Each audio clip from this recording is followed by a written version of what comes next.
requesting that she not attend today's family engagement meeting, and that I encouraged her to stay on. So we'll explore that today. And these meetings are for you and the team. And if you're feeling like you're not at a place where you're comfortable with that, we can dismiss Cassie, but I do want to just explore, what we want to get out of these meetings, and as you and I talked about yesterday, how to keep things moving forward and having a working relationship with everyone. And Cassie did acknowledge that the adjudication hearing was just last week, and that's kind of fresh and raw, and that may be a part of it. But what are your concerns? If you don't mind just talking candidly, and maybe we can mediate some of this right now to help that working relationship. Sure. My concerns were that I had never met Cassie before. She had just joined the case. I'd never had a conversation with her. She's never been to my house. She's never seen me interact with my children. Probably wouldn't even watch a video of me and my children if she had the time. And she got up there and started bullying me, and I don't like that. I don't appreciate that at all.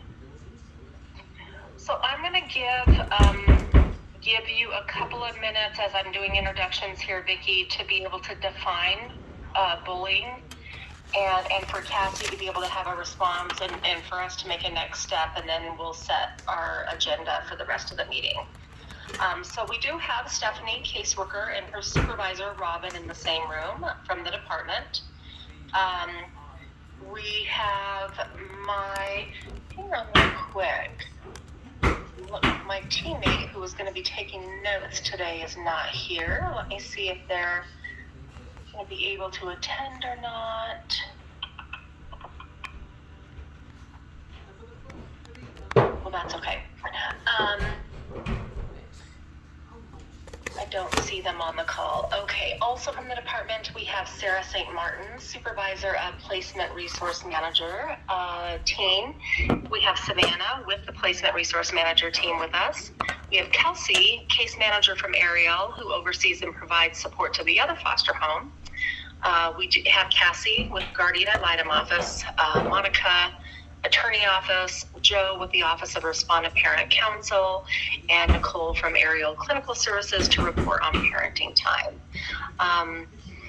So that being said, let's tackle this, Vicki. What did bullying look like, and what do you hope to see moving forward? What I felt was bullying was the abuse and mistreatment by people who have power over me, who have power over the relationship that I have with my children.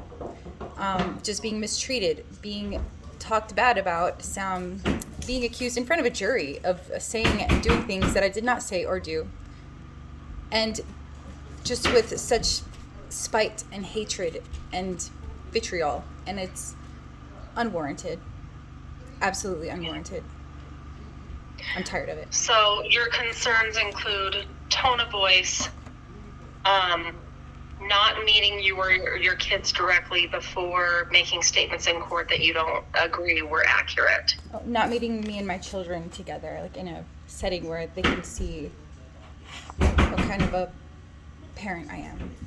And instead was very supportive of my abuser. Why? As a Cassie, as a guardian ad litem, do you meet one-on-one with a parent at any point, and or what are your thoughts? Only with approval of counsel, and if I think it's appropriate. Okay. Yeah, that happens toward, return home. I see. Okay. Possibly sooner it didn't here for a variety of reasons. Okay. So otherwise, what you represent in court is what you believe to be in the children's best interest based on the collateral information that you are given by the team and your direct observation of the kiddos correct? Yeah, I mean, there's a whole structure about my independent investigation. But that's part of why I want to participate in these meetings, to get information directly from the parents rather than third hand through everybody else. Okay. And as a GAL, I am a party to the case. Okay. So that would be one supporting reason to have Cassie here, Vicki, to hear about your progress. If you want to make the call today for her not to be here, I can honor that. And as you know, I'm going to encourage for her to be able to be here in future meetings. Future meetings will be more of I think today we're going to be talking about the proposed treatment plan. And so, hey, Jen, glad you could make it. My lovely teammate is here with us who will be taking notes, and we haven't really delved into anything yet as we're trying to tackle how to have a working relationship here. But Vicki, I think we'll be doing more updates about progress with treatment plan and whatnot in the future. So can we please just explore that prior to our next FAM? I'll put it on my calendar to call you a week or two before the next one. And for now, Cassie, are you okay with being dismissed at this point? Not really. I mean, I'll file a motion, ordering me to be a part of these, but the treatment plan can't be agreed upon without my input. That's required by statute. So there's that aspect. I don't think visitation can change without my approval. True. So I understand you guys can have a meeting, but I don't think any decisions can be made. Oftentimes, to the case. Yeah, Vicki, oftentimes if a guardian ad litem is not at a family engagement meeting, next steps include caseworkers having to reach out to the guardian ad litem before visitation can be increased, or and then they're having to redo all that information. So I have something to say. And Cassie, these are not, family engagement meetings are not mandatory for families. These are, the department's required to offer them as an opportunity to bring who they want to the table to have conversations about the case. And so it's kind of an interesting, I've never had a guardian ad litem, request an order to be a part of these. I don't know that legally that could even happen given the scope of these. These are not a legal proceeding. So again, I want to, bigger picture, Vicki, you and I talked a lot yesterday on how you are going to be able to have a working relationship with your entire team. That includes the department, that now includes the guardian ad litem. What are we going to be able to accomplish in these meetings without having that working relationship? And do these meetings even make sense if there's not a working relationship there? I'm not a mediator. I'm not here to mediate, I have some input now that go ahead. I heard what you guys had to say. So I don't know how many people were here for my last case. I know Willie was here, Joe was here. I can't really see everybody who was here, but I was bullied by Tammy Talent in a good number of those. I mean, she was all out bullying me. So I just don't want that to happen again. I got bullied enough last week and lied about, and I really would appreciate it if everybody could just stick with the welfare of my children and my progress.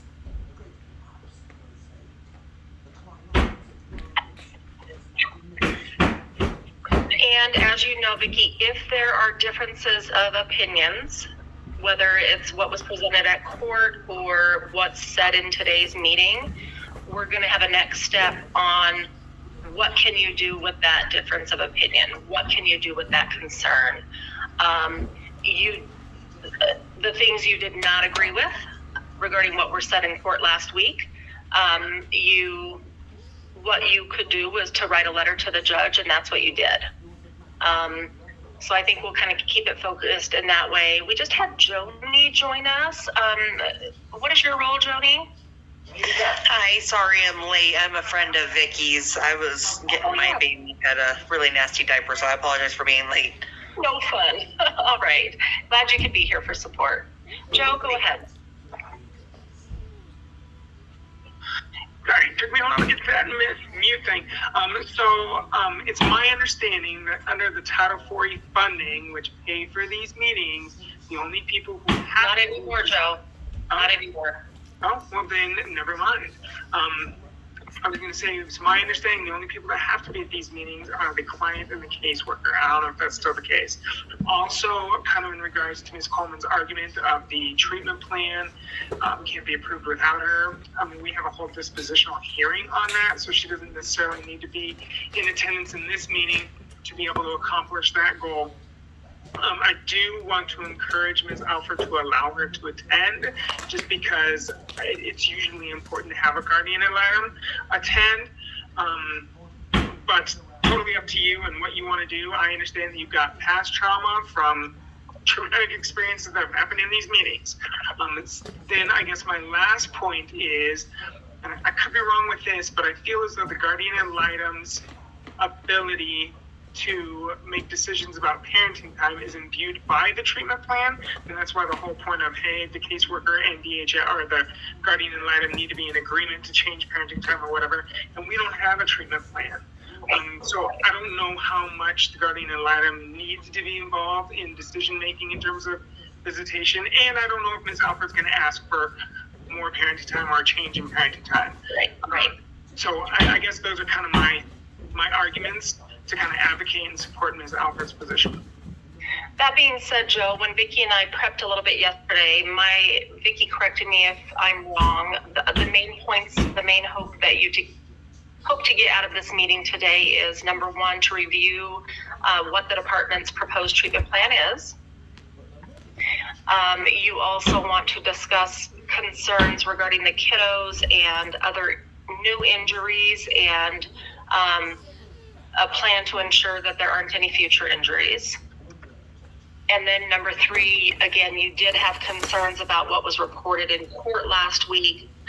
I don't know that we want to delve into that in detail. I already have it in the notes that you don't agree with some of the things that were being said.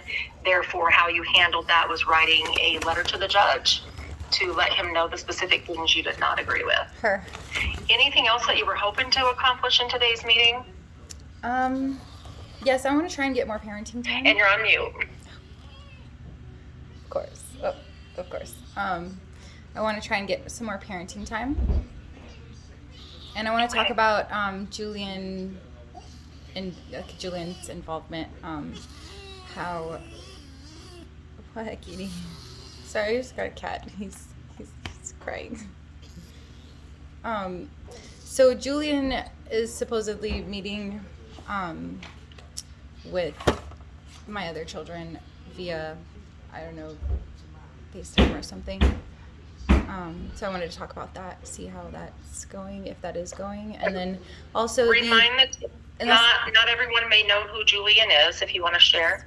Julian is my oldest child who was sent to Texas before I got a chance to complete or even start my treatment plan in the last case. I still have full custody of him, but neither Colorado or Texas wants to deal with it for some reason. It's very hard. So also sibling to the kiddos, and they're having contact. Mm-hmm. And your question around that is what again, Vicki? I just want to ask about that. Stephanie told me that was happening, and so I just wanted to. I just want to follow up about that, and I think my cat's hungry to go feed him. Also, do you need to take care of some, Vicki? We can pause if you need to go take care of her. Yes, I just gotta go pour him some food. And I wanted to talk about Saturdays. So give me like 1 second. Okay, no problem.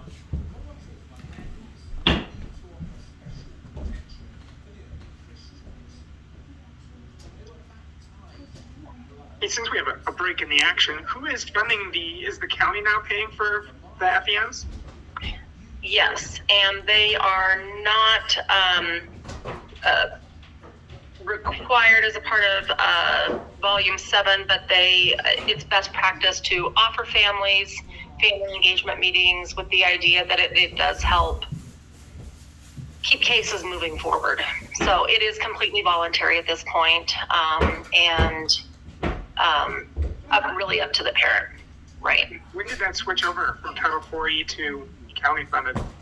About 4.5 years ago, if not maybe even a little longer, yeah. Holy cow, okay.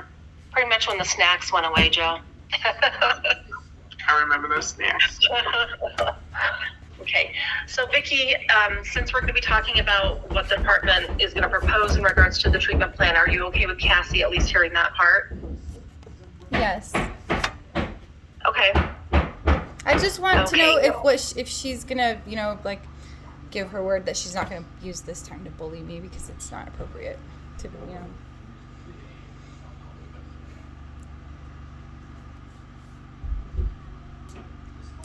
We have Shayna joining us as well, and that is your parent advocate. Is that through your respondent counsel's office as well? Yes. Okay. Hi, Shayna. Welcome.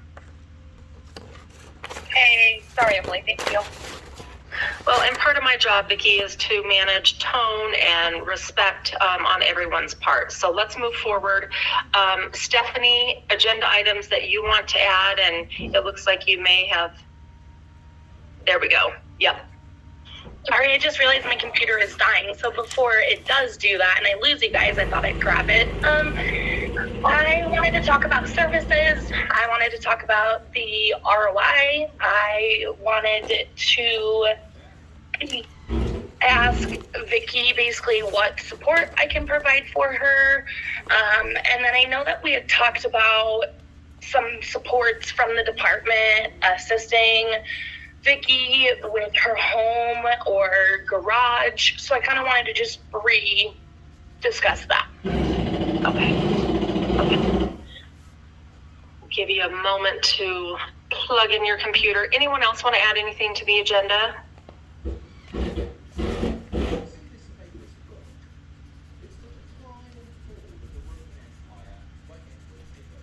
Joe, go ahead.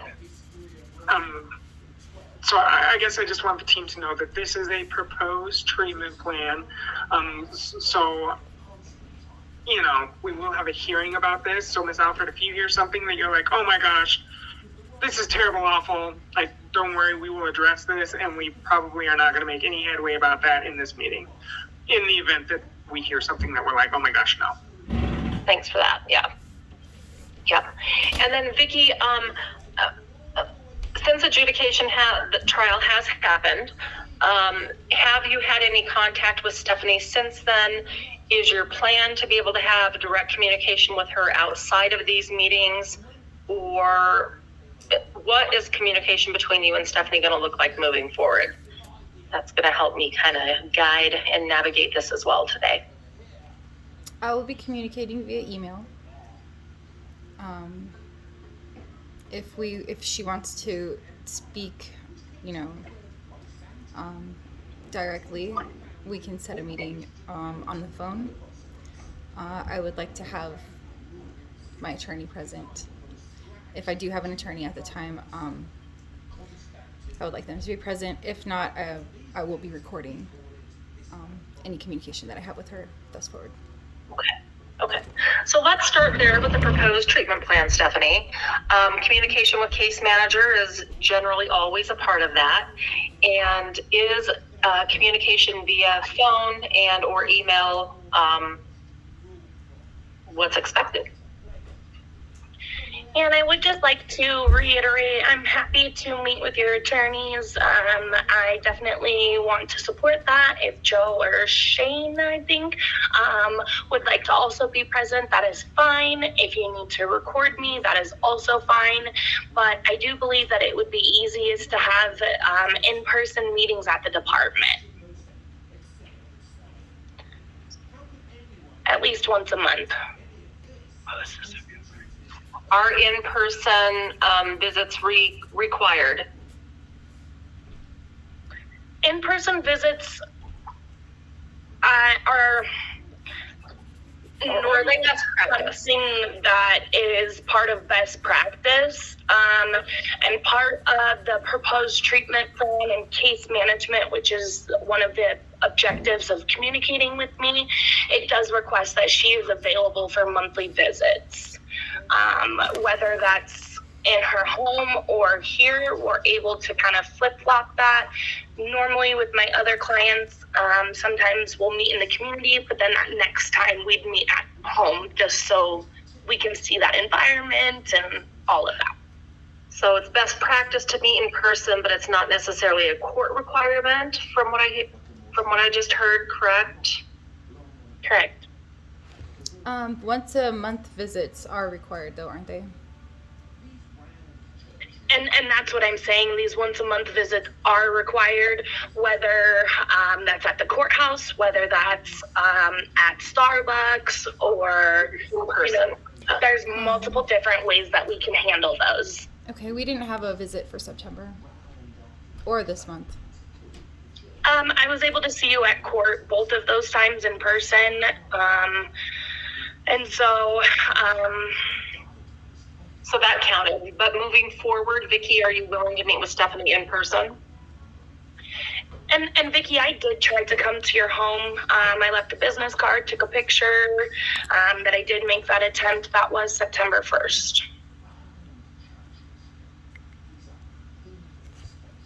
Moving forward, are you open to in-person visits? And if so, you heard that Stephanie is advocating for that to happen at the department. What are your thoughts?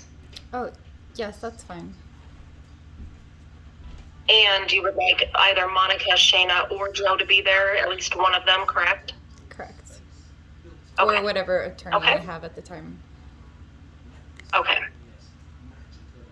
Communication outside of that, it sounds like we'll go through email. Stephanie, what else is in the proposed treatment plan? So, aside from case management, we would ask that Vicki complies with her criminal case or cases. We would obviously ask that she has parenting time and attends a parenting class. We would ask for Vicki to complete a capacity to parent. The capacity to parent will provide us a lot of information in regards to domestic violence, substance, and mental health. So that is why I believe the capacity is going to be one of the very first things that I will want to address. Also, Vicki, it will also give us some really good information on how you parent your children, how your parent react to you, your kids react to you, you react to them, that kind of thing. It will give us a lot of information around that. Where's the facility I can schedule that? Sorry, Vicki, go ahead. I want to schedule that today, immediately. So where's the facility that you're going to be using? It's normally behavior health and wellness. Let me make sure that I can get an authorization sent over first, because they will not schedule anything without that auth sent. I don't have an ROI allowing me to send that authorization, which has been another problem with getting some of these proposed services authorized. Before we make a next step around that, Joe, go ahead. Yeah, so I know we started this whole thing off with me saying, hey, we're not going to dig her. But I guess the reason I'm bringing this up is because it's my understanding a capacity parent is kind of a two-part evaluation, right? A psych eval and then a parent interactional. Ms. Alford had that psych eval done in her last case. Psych evals don't really kind of like expire. They don't really go like bad. She has the same personality traits then that she does today. So I'm wondering what it would look like. And I'm not saying that Ms. Alford is agreeing to this at all, but I'm just wondering that instead of having a capacity to parent, since we already have half of that done, if we could just do a parent-child interactional, maybe that'll kind of speed it up, save some time. She can get through this service quicker. So my thoughts, Joe, would be is if Vicki would sign the release of information so we can get a copy of that evaluation that she did before the psychological eval, and then we would attach that as collateral when we send the authorization over to behavioral health and wellness, and then they can use that and continue with the capacity from there, and not necessarily have to do that piece of the capacity.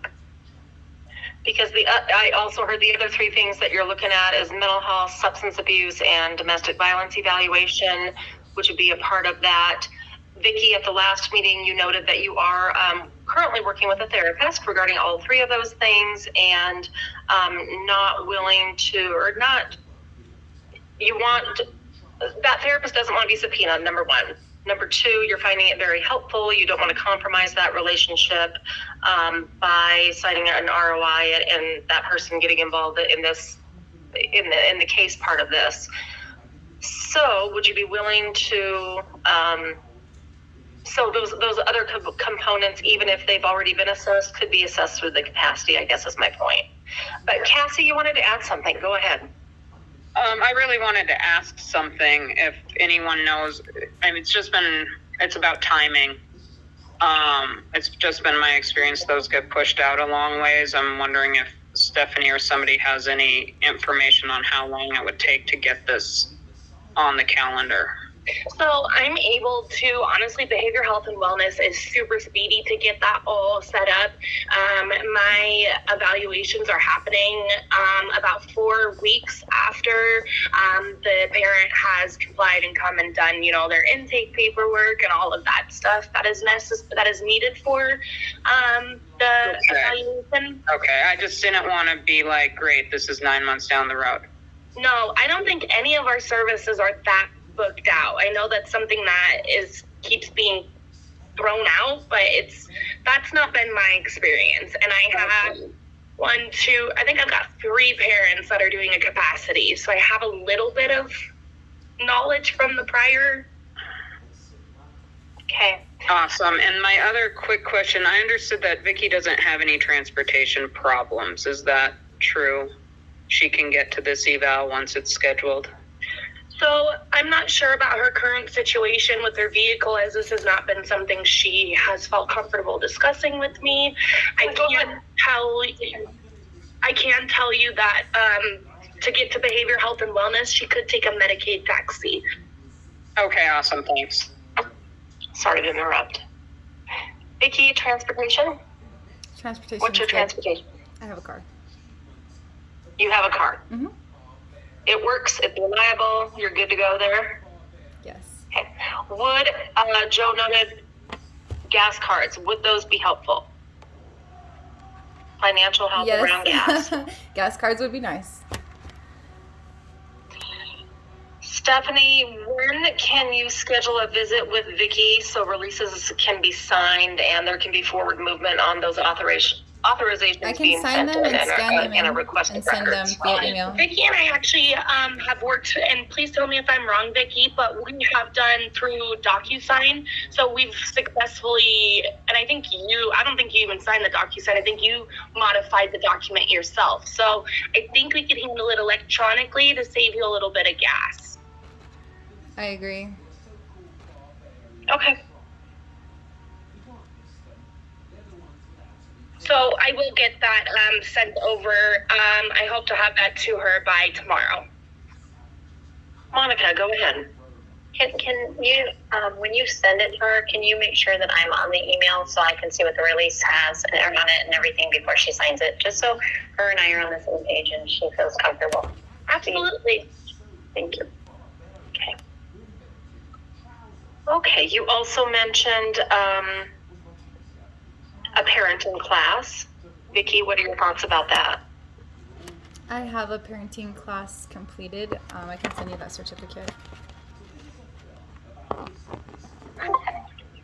What class was that, Vicki, and when was it completed?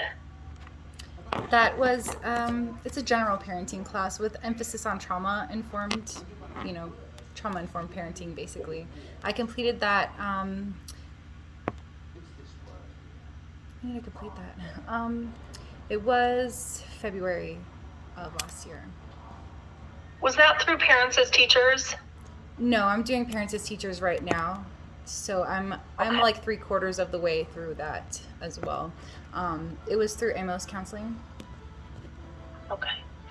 All right. So you will provide Stephanie with a copy of that, and she can determine if that helps. I guess more importantly, the purpose for recommending that.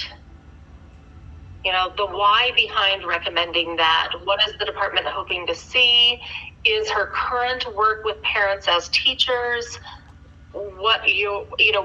Is that accomplishing the same thing that you would hope that Vicki could get out of a parenting class, hence why it's on the proposed treatment plan? Stephanie, go ahead. I am just curious, Vicki, who are you doing Parents with Teachers? Is that through Hilltop? Yes. And is that with Sandy? No, it's Jocelyn. Jocelyn. Okay. I am happy to, take the Parents as Teachers as the parenting class. My only question that I had with that is normally Parents as Teachers is a class that is for when the children are in the home. So that's kind of why I was just a little bit confused with it. I do have another parent who doesn't have their child in the home, and they also do the Parents as Teachers. And it has been a very beneficial program. So absolutely that is sufficient for the parenting class. Okay, thank you.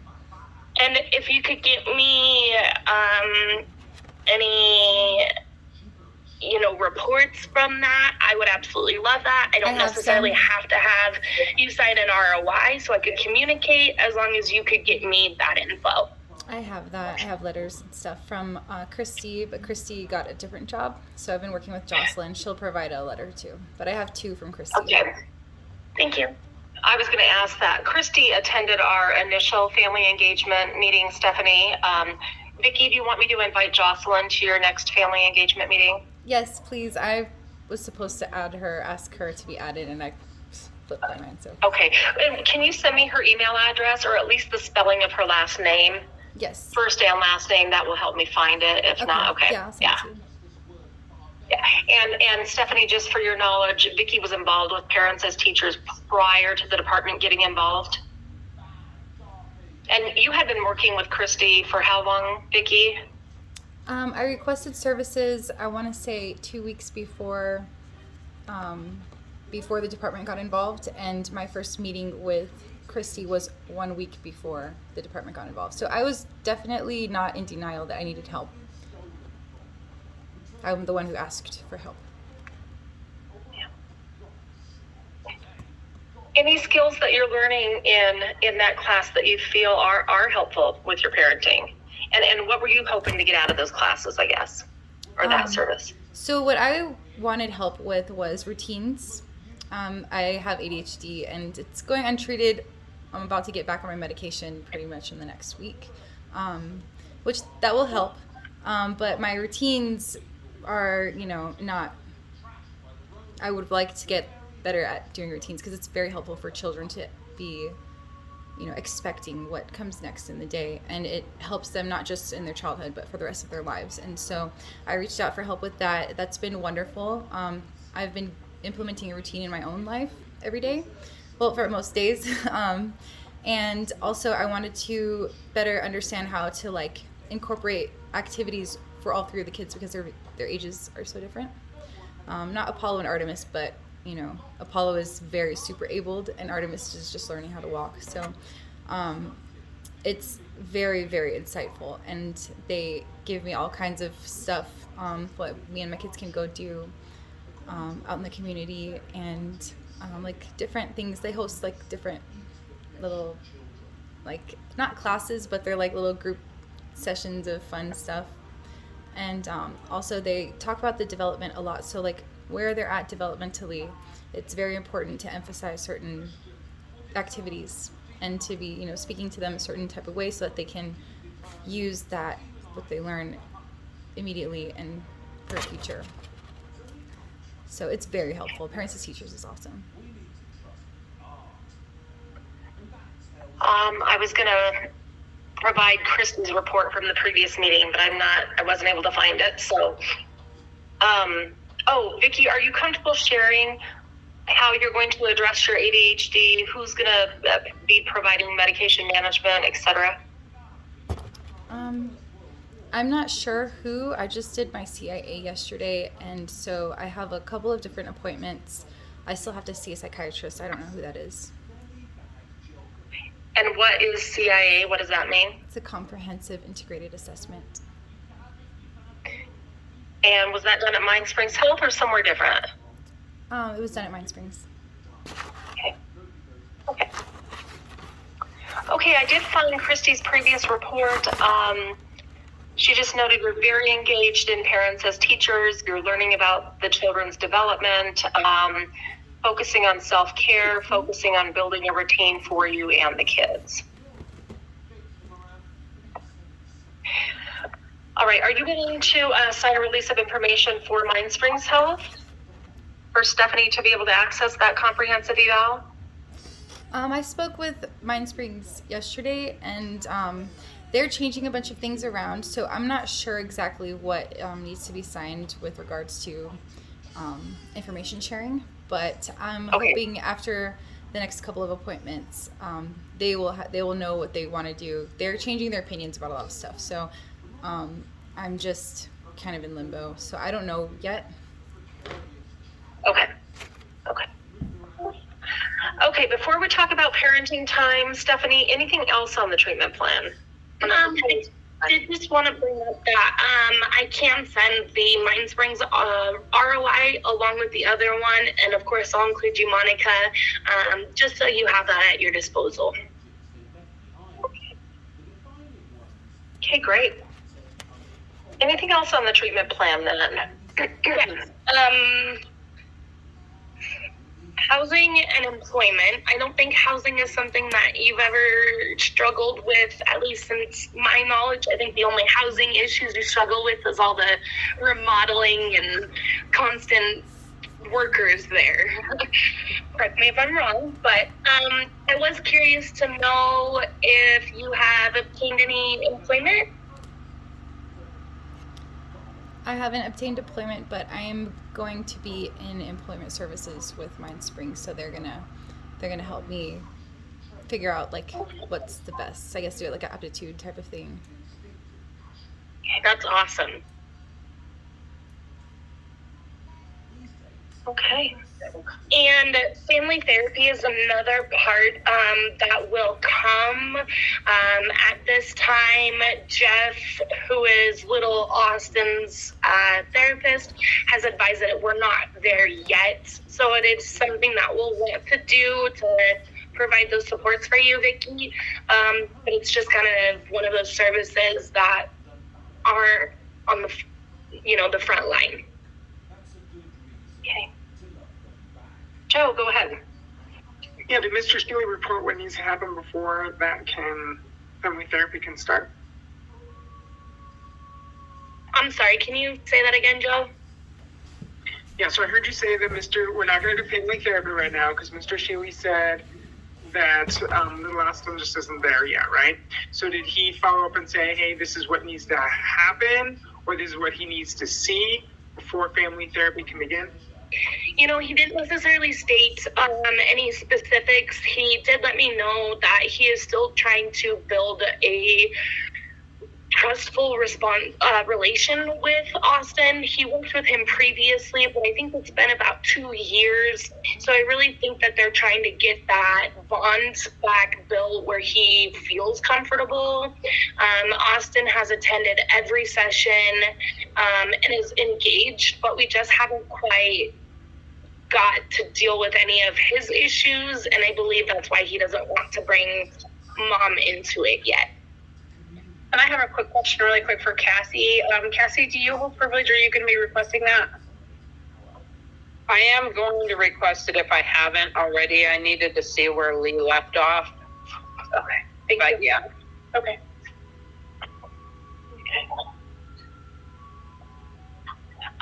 How is Austin doing in his foster home? Savannah, are you able to speak to that, or Stephanie? I can. Kelsey, sorry. Yeah. Austin's doing very well. He is such a smart, sweet boy. He does really, really well with the routines in the home, and this home is one of the best, in my opinion, at helping kids maintain routines and helping them develop those skills and routines, and Austin just does very well with that. They have noticed that he gets really anxious and almost has like that deer in the headlights look when he gets nervous or uncomfortable, or like, for example, he lost his glasses for all of about 2 minutes, and he was just super stressed about finding these glasses. So they're trying to help him work on, sometimes things don't go exactly according to plan, and that's okay, and ways to help mitigate those. But Somebody's other than that, at my he's door. doing very well. Give me 1 second. I need to answer my door. We can't hear you, Vicky. Can you? Oh, I think you said you need a second. You'll be right back. Okay.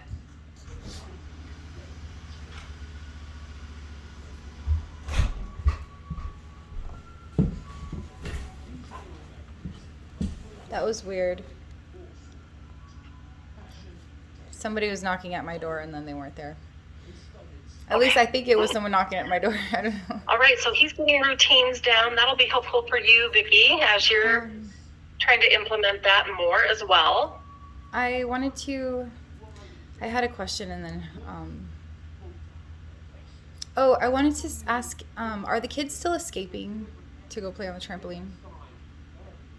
No, they go outside to play periodically, but now they've gotten in a better routine because really their children are kind of used to the set routine. The two kiddos that they have right now that are in foster care, so Austin and another child, weren't super used to the rules of trampoline. So now that they have established a better routine, the kids haven't been trying to get out and play as often.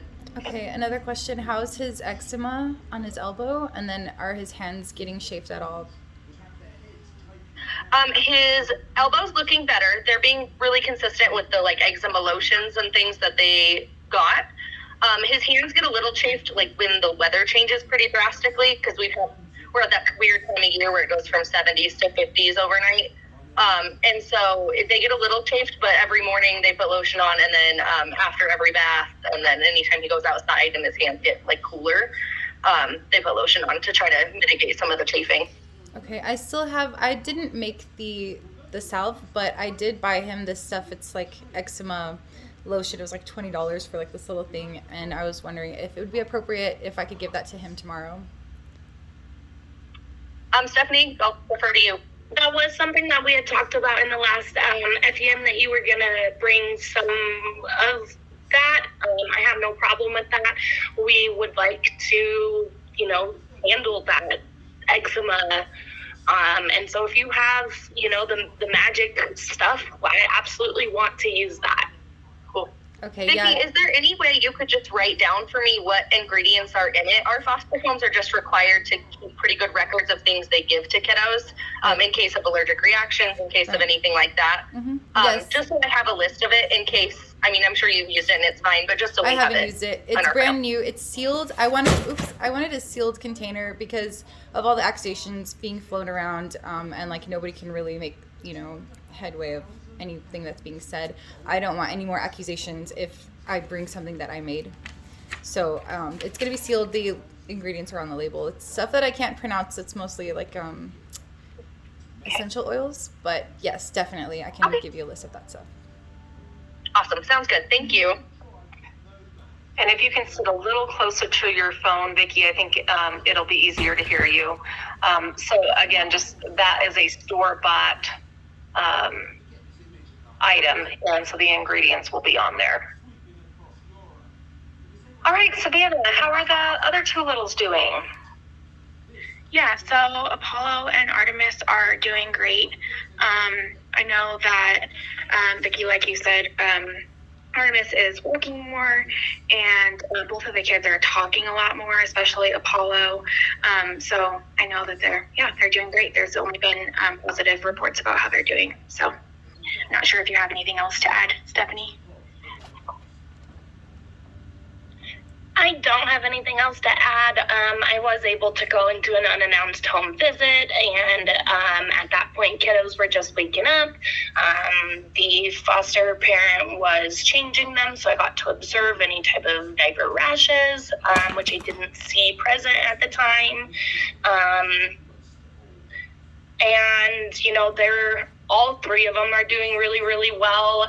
I saw Austin at school last month, and I actually am planning to go see him on Halloween, in hopes that the school is doing something kind of cool for that. They do a parade every year. Speaking of Halloween, You know what time that is, Kelsey? It's at 3. I only know because my kids go there too. Speaking of Halloween, I wanted to also ask if I could give them some costumes. I got Artemis a unicorn. It's the cutest thing ever. Oh gosh, that's cute. Oh Yes, my God. It's gonna be chilly on Halloween, it sounds like. Yeah, this is gonna be warm, I think. That looks then nice and cozy Apollo, and warm. He's into dinosaurs right now, so I got him the dinosaur. And little Austin wanted to be Frankenstein, but I could not find a Frankenstein for the life of me. I didn't look at the Spirit Halloween store, but I got him this like scary one. I don't know. I wanted to make sure like it was appropriate. If it was okay if I could give them to them tomorrow. I'm okay with that. Yeah, that's fine. He won't be able to wear the mask if he does the school parade, but he can wear, I think, the costume part. Okay, cool. Who joined us by phone? Kathy again. I had to drop off the video. Yeah, no problem. All right. Glad you made it back. Stephanie or Nicole, maybe you can answer this. Can Vicky bring those to visits tomorrow, or would you prefer a different avenue? I'm fine with that as long as Ariel is. Yes, as long as we have caseworker approval, they can be brought. Okay, there we go. Vicky, let's hear from you regarding how visits are going, then we'll hear from Nicole. Visits are going great. The kids are really, really excited to see me, and I'm extremely excited to see them. They run up to me, especially Apollo. He's like, "Mommy!" and he gives the best hugs. And Austin seems kind of, I don't know, like distant. I don't know, especially when Jeff Shealy comes out, but I mean, he loves Jeff Shealy, so I'm hoping that we can figure out what's going on there. But other than that, the visits are really good. I bring snacks and juices for them, and Apollo's so hydrated, so he gets like a refill like at least 5 times in a visit. And I've been really good about making sure that everything's ready to go at the end of the visit. Yeah, have you been, has it worked out getting out of there on time and getting cleaned up and all that good stuff? Yes, especially I have to be like really, on it, because Apollo is one to like, run, take his shoes back off and try and get back into the toys and stuff. But that's just Apollo. His personality is funny. So. Good opportunity to practice having a routine in place for them, so that's good. Right. Okay, how often are your visits? Once a week, every Thursday from 3:30 to 5:30. 2 hours once a week. And what is your hope in regards to having more? I want at least another hour, or at least I like an extra hour. If it might get too late though, because I'm just gonna start getting dark before the end of the visit already. Either an extra hour or an extra day with an hour, whatever is available. I want to try and get out into the community eventually, if not, soon. Okay. All right, Nicole. Let the team know how visits are going in general, and then what your recommendation would be for increased time. So, yes, Vicky has worked on getting out on time. I asked her for those 2 weeks of getting out of here, kind of listening to my prompts.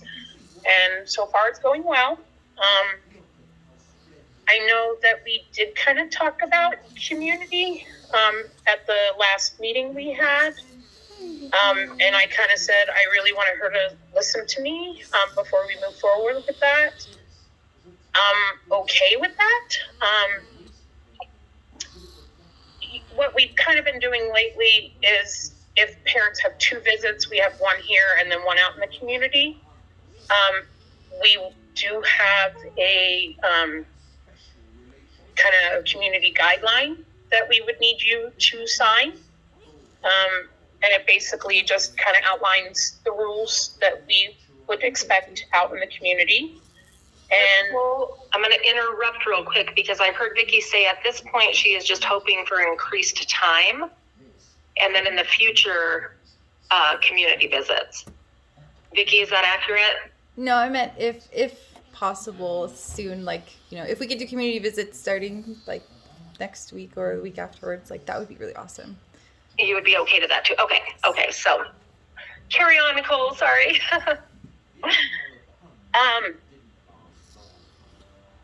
I mean, I'd have to look at everybody's schedule for added time.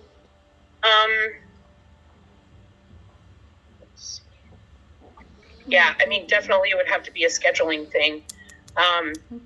to figure that out. I don't know if anybody kind of has an idea of what we would like to start out with. Let me ask this, Nicole. It sounds like routine is better. Vicky's coming prepared. There are no safety concerns that I've heard. Vicky reported Austin has been a bit distant. Are you able to speak to that? And is that the only concern at this time? And would you recommend an increase in time in general? Not necessarily if I feel he's been distant. I kind of feel busy. Yeah. You know what I mean? There's like a lot going on. So I haven't really observed the distance, but of course, your mother-son, you might feel a little different about that. Like I said, just busy, I feel he is. Like, he kind of goes, boing, boing, boing, boing, boing, and then Apollo's going, boing, boing, boing, boing over here. And then you got little Artemis that's kind of just like, hello, I'm here. Right. So, Vicki, do you think like you could contain that busyness in the community, or do you think it would actually help them be able to run around a little bit more? And what are your thoughts on that? It would really help. Yeah. Okay. I mean, we still have gone outside to kind of let that roam go. I wonder what Jeff would think about increased time too. I don't know that. I don't have that answer. How old is Artemis again, Vicki? She's 15 months, and if there's no availability at Ariel, I'm wondering maybe we can also, if the extra time, isn't a doable thing, then maybe adding the time through a different facility, even Griffith Center. I worked really well with Patty Cantrell in the past, as y'all know, who were here last time. And I'm pretty sure that she'd be up for it. She's really busy, but I think they have a little bit more availability than Ariel does, right? Ariel is pretty packed. We don't have a therapist here to speak to this, but especially given Artemis's age, sometimes, twice a week versus an increased time helps maintain that bond when there's more frequent contact, as long as they're responding okay to that. But Joe, go ahead. Yeah, I'm wondering what you would think about, I know that we have Joni on the line, and I don't know Joni from a home wall other than she's a support for Vicky. I don't want to put her in a tough spot, but maybe she could supervise. Also, I realized that the children and Ms. Alfred have a supportive maternal grandfather. I know that he wants to see the kids. I don't know what it would look like for him to be able to supervise.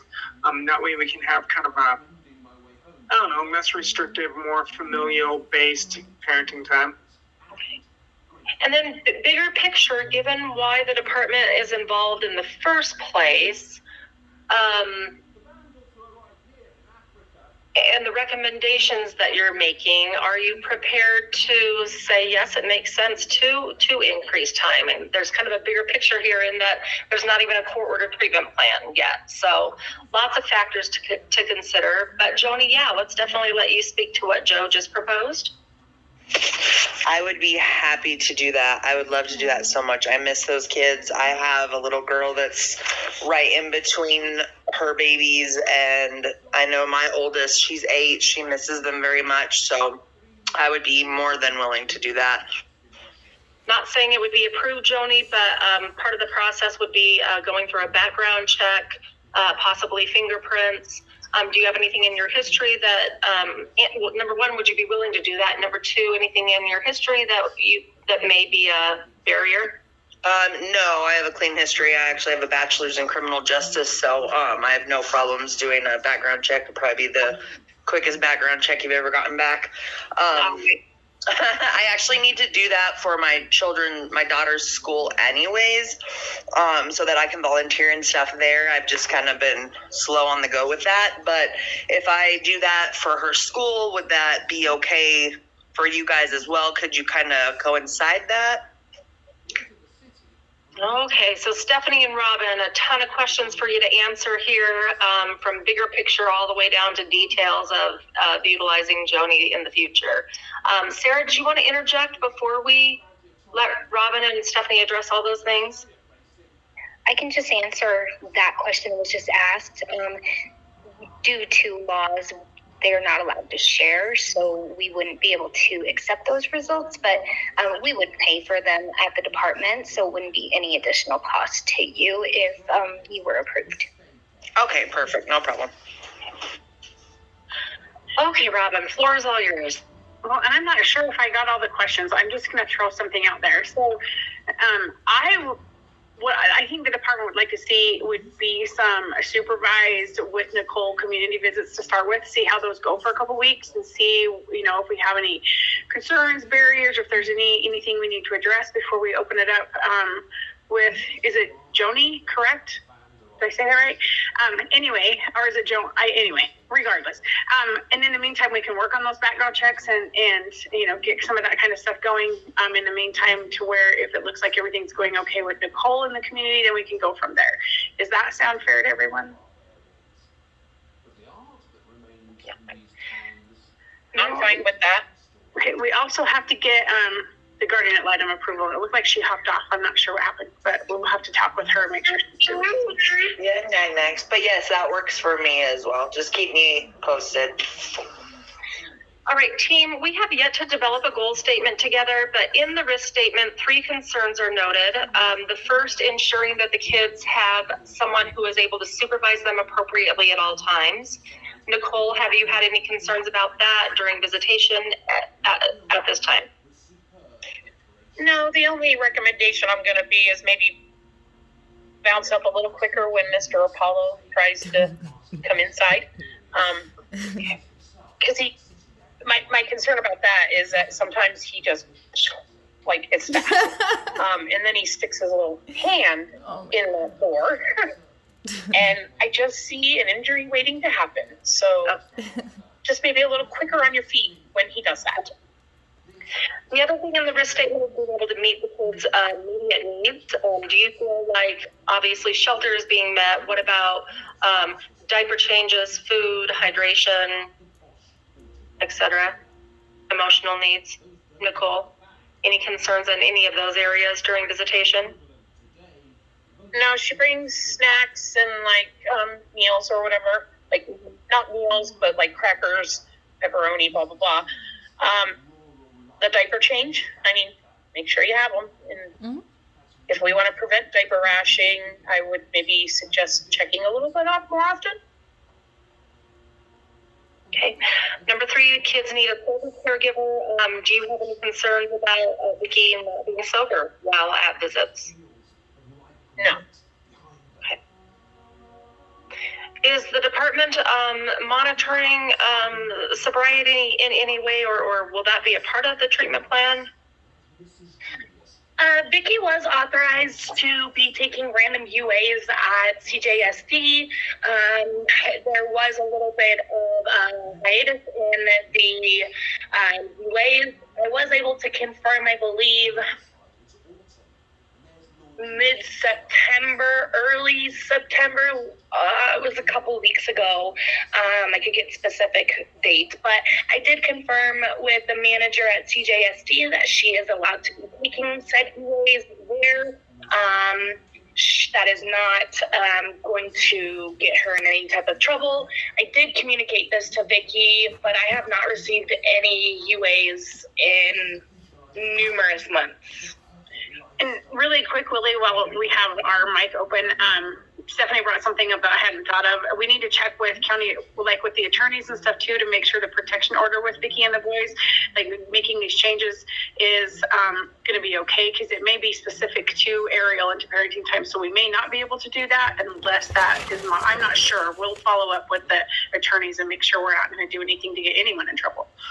Okay, so before any increased time and or community visits can happen, GAL needs to approve, and those things need to be looked into. Vicky, Joni, then Monica. Then Joe. And we have about 7 minutes, guys. Go ahead, Vicki. I took a UA on Monday, so I finally found a place outside. I don't want to go anywhere near CJSD. I don't want to risk running into him, and him saying like, "Oh, she flipped me off" or something like that. I don't even want anything to do with him. Okay, nothing. I don't even want to see him out of my peripherals. Okay, he's disgusting. So I found somewhere to go do UAs. Is it you guys ordering them twice a week? So I've got a little bit of concern with that. Where are you going to get those UAs done? At outside a third party facility. Okay, we need to know where that's at, Vicki, so we can get copies of those straight from the facility. So, and you would sign an ROI. So what facility are you using? And part of the treatment plan is going to say that it needs to be through a facility that MCDHS approves. So, I mean, if you are absolutely refusing to go see CJSD, we can do MCC if you want to do that. Yeah, can we do that if that's what you guys require? CJSD has been totally fine with me doing mine at the third party, so. But I believe that that's for like your other criminal stuff, possibly. And we can combine the two, so you're getting them through criminal and through us, but we also have to have it through a provider that we contract with and that we approve. So if you want us to send an authorization to MCC, we can do that. We'll just need to have you sign the ROI to do that. Yeah, and they're across the street from the courthouse. No, from the college, the university, on 12th. I did wonder, Vicki, too, with you going to that third-party entity, are you paying for those? Because that is something that Mesa County should be covering. I am paying for them. I just wanted to do that to avoid a stalking charge for driving on South Avenue. I mean, even just my phone logging me being at CJSD is Comcore, so I'm not trying to get another stalking charge. I don't care. Like, I mean, I know the protection order says whatever it says, but I got a stalking charge for driving on South Avenue. Okay. So, Vicki, knowing that MCC and CJSD are the only two entities that DHS is contracted with, are you willing to sign a release of information to have those done at MCC? I never signed an ROI in the first place. I was never asked to take drug tests. At the shelter hearing, Lauren McGee told me, can you take a drug test for me today or tomorrow? If those are negative, then you won't have to take drug tests. I went and I took a drug test the very next day, and it came out negative, and so that was our agreement. It says on the CJSD form too, it says one-time UA ordered by Lauren McGee. Monica, and then Joe, and then back to Stephanie and Robin. Go ahead, Monica. All I was going to say is regarding the protection order, it says just the parenting time. What the parenting time is in this case is what she's allowed. It doesn't have any specifics of who does the exchanges or anything. It's just the parenting time in this case is what she's allowed to have. Okay. So whatever we decide the parenting time is what she'll be allowed to have. Gotcha. Okay. So, given that a sober caregiver is part of the risk statement, I assume that's why the department got involved in the first place. And do you need information about that to be able to make an informed decision about reunification? Regardless of whether Lauren said that was a one-time UA or not, what is the department's stance moving forward? We have to have documentation and records of said sobriety. Even though all of the UAs that I've taken, even though all of the UAs that I've taken are negative, I haven't had a single positive UA. I'm not even smoking pot. Like, I have a prescription. I don't have any of those records, unfortunately. That's right, because you guys didn't have me sign an ROI, right? You guys can't get access to that. Is that? Okay, so 3 things, because we need to wrap up here pretty quickly. Vicki, are you willing to provide the results from the third-party entity to Stephanie for those UAs that you've already taken? I will, if I can get the documentation, which explains how it was legitimate that DHS was even able to get what did you say, Tiffany? You had like 5 UA results. I need to see where the authorization for that information came from. And sure, then I will definitely provide this facility and sign ROIs for that. I'm confused. What about 5 UAs? Stephanie said in court that she got results from 5 UAs that I've taken so far. I don't know how she got those, seeing as that they didn't have me sign an ROI. So I'd like to see documentation and some kind of proof and some accountability for that. And then we can talk about anything else. Okay, I'm going to make some next steps for the team. Number 1, well, let me ask this. Stephanie, do you have any UA results?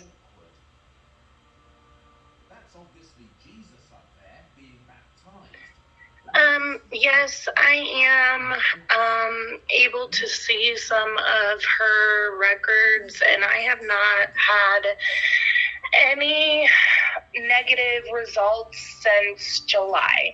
Okay, and the question is, how were you able to get those records without having a release of information? Did she sign Lauren? You know, I'm not sure because this was a service that was authorized prior to me taking this case. Okay, so we're not going to solve that today, especially in the 2 minutes that we have. The department is proposing UAs happen at MCC. I'm not hearing that they're able to contract with a third party, although that could be a next step, Stephanie, for you and Robin to talk about if Vicki is able to provide a name to you. Thank you, Nicole. The treatment plan is not court ordered yet. Monica, suggestion? I'm really sorry. Yeah. I have to step into court real quick. Okay. Vicki, will you text me the dates for the next one? Monica, can Yes, we make thank it you, a next Monica. step too that you and Vicki will talk about whether or not she signs an ROI for UAs to be authorized at MCC? Yes, we will talk about that. Okay, that's where we'll leave it then at this time. Okay. All right, just send me the date, okay, Vicki? Okay, thank you, Monica. Again, what the department is proposing in the treatment plan is to provide them with information on to make an informed decision on reunification. Whether or not the judge will order what they propose is yet to be determined. So we'll leave it at that for today. Robin, I'm sorry, I believe you were going to say something. I'm sorry, there was an authorization sent to CJSD on May 31st for random UAs, and it looks like, and so we would have been getting those results sent to us. They just automatically get sent to us when that happens, and it looks like she had a negative result on June 20th, June 28th, July 6th, July 10th, and July 25th, and then there's been nothing since. Okay. And given you've heard today that she's very uncomfortable going to CJSD, with the possibility of running into Austin, therefore you're willing to authorize those at MCC. Vicki will talk with Monica further about whether or not she's willing to sign a release of information, and it's yet to be determined if that will be ordered by the court. Fortunately, the next time we come together, it will be after the disposition hearing, and we will know if in fact that was court ordered, and we can have a more thorough discussion around that. So I'm going to make a next step, Stephanie, for you and Vicki to develop the goal statement together at your next visit, assuming that that's going to happen before our next family engagement meeting. And if you can send that to me. I'm looking at bringing us back together in about 45 days. Vicki, does that sound okay to you? That does. And can I ask something really quick? Stephanie, can you send me that authorization that was sent to CJSC? They told me that I had to ask you for it. Because I asked them, like, who's giving my information out without an ROI, and they stonewalled me, and so this is a big HIPAA thing that I'm making a big deal out of. So I just need to find out who's accountable so that I can tell. Yeah, we couldn't have sent an authorization without a release of information. Okay, so somebody forged my name then. We can try to figure that out, but we'll also, that request has to come through your attorney, and she has to go through the county attorney to get those. So somebody signed an ROI for that, then they forged my information, and I will be following up with that legally.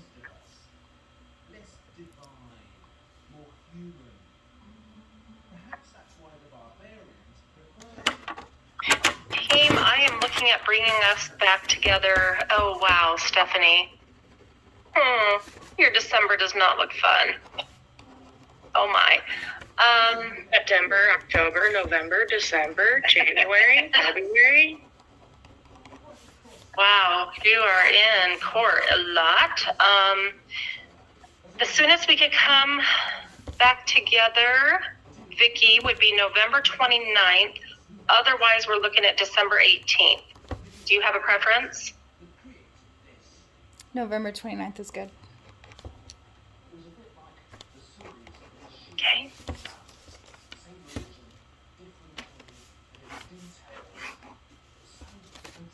Tuesday, December 28th is also an option. Let's shoot for Wednesday, the 29th at 11 o'clock. Is there anyone that doesn't work for? November 29th, 11 o'clock, it's a Wednesday. That doesn't work for me, but if it works for everyone else, I can figure it out. We can get an update from you, okay. And Shayna, does that work for you? It does, thank you. Okay, I'm going to go ahead and go for that, Kelsey, given Stephanie's calendar, and I'll get that invite sent out. Thank you so much, everyone, for your time today. Thank you. Bye. Okay, bye now. Mm-hmm.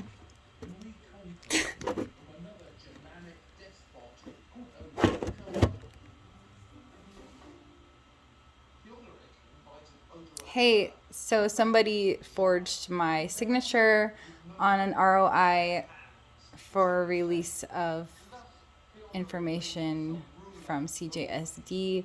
It was either Stephanie Murillo or Lauren McGee. It's a huge HIPAA violation and something needs to be said for that.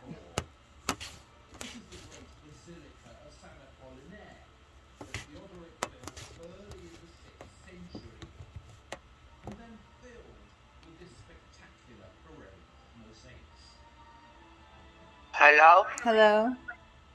Man, there's some major animosity between you and that ginger bitch. I know! I'm like, who the fuck is this Stephanie chick? Why is she such a cunt? Right. Oh, she has that fake ass like like, oh my god. Did you see her face? Busted, bitch. Oh. Everybody saw that. I wanted to wait to call her out. I know. Hold on. Let me answer the phone for Joe and I'm gonna connect their calls. Hold on. Did you? Hold on. Let me merge my calls with Joni. Okay.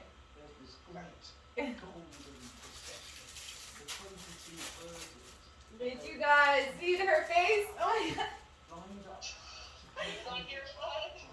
She could not deny it. Hey Joe, it's me and Joni. Your best friend. Joni, it's No, you're great. Your facial expressions were what mine would have been if I wasn't like a wrecked mother right now. Thank you for sticking up for her like that, though. Very professional. he always does. I know you always do. I'm glad I get to actually talk to you right now because at every meeting I've been to, I always tell her, man, he was doing a bad thing. Did you guys love that bomb I just dropped?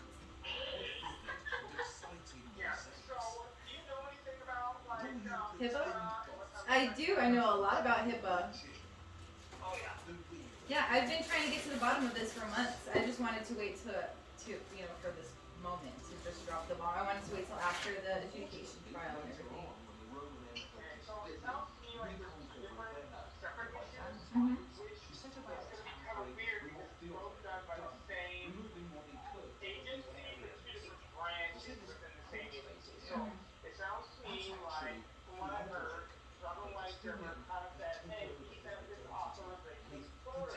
Mm-hmm. Mm-hmm. Right. Mm-hmm.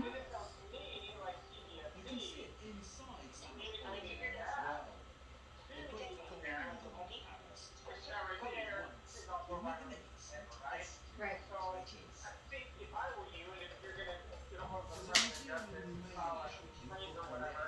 trying to two separate instances. Right, I'm gonna. Hey, Mason County did this, but rather saying, hey, Mason County CJSD did this, and then Mason County Child Welfare. Right, the child welfare, I'm going through the Health and Human Services to report that violation of HIPAA, and then CJSD, I'm gonna use the DOJ for that one. Well, I don't think you need to report HIPAA outside of anybody else. You can, before you sign your food stamps and Medicaid, application, they give you numbers and they give you websites to make HIPAA complaints. And then the reason that I'm saying, hey, try to do these two separate ones as opposed to just one, Mhm. is because if you violate HIPAA once, like the Department of Justice basically kind of wags their finger and says, hey, don't do that, right? I mean, they could potentially give them jail time, they could potentially fine them, but usually She's shitting herself right now. don't do it again.